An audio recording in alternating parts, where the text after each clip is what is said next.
I think the market's back. I think things are heating up really quickly. This is almost like a little bit of a breaking news update here.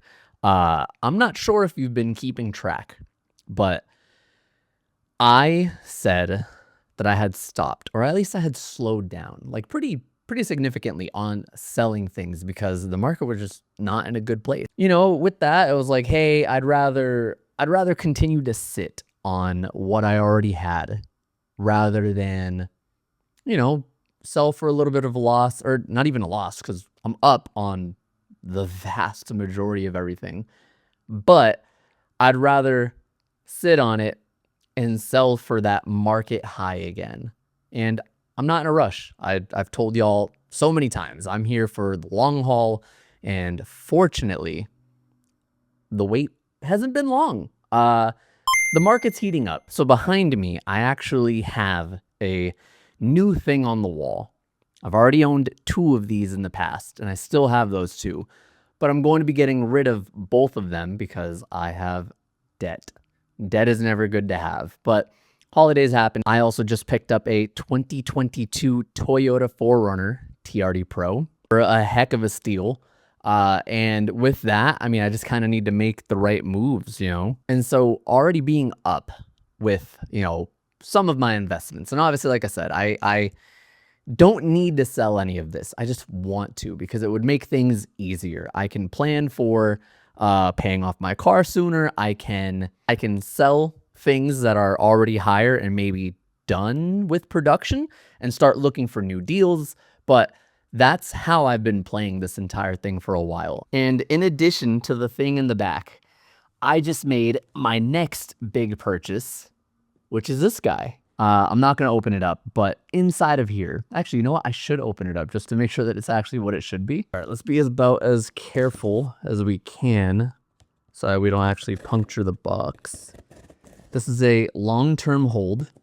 This is something that I actually already owned and sold in December. So here we are only a month later, and I rebought it. And there's a really good reason for that. Ugh.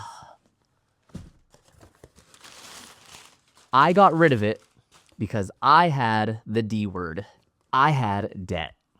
And now that that debt is paid, I was able to justify SV10.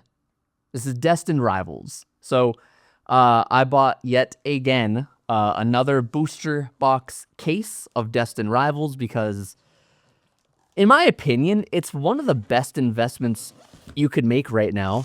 And I do genuinely believe that Destined Rivals is going to be a $2,000 box at some point in the future. 5 years down the road, 10 years down the road, don't matter. Again, the benefit of being a long-term holder. So rather than me buy it at 400 and sell it at 500 and be like, oh my God, I made $100, doesn't matter to me. I'm much more interested in the long game. The reason that I picked up Destined Rivals again, as well as the thing that is behind me, as well as another, although this is a brand new thing that I've never owned before, but another case of booster boxes, I think the market's back. I think things are heating up really quickly, and we're going to see a pretty big shift in the next 60 to 90 days, genuinely. I wholeheartedly believe that. If you look at the data, if you look at like trends, you can see not everything, but a lot of things are going back up. So, and look, in the next few videos, I'm going to be sharing basically what my strategy is moving forward. You know, what am I picking up right now? What am I, getting rid of? I actually have made a lot of changes to my Sayonara portfolio, so we'll definitely cover that. But if you've been waiting for a sign to get back into the market, I'm pretty sure this is it.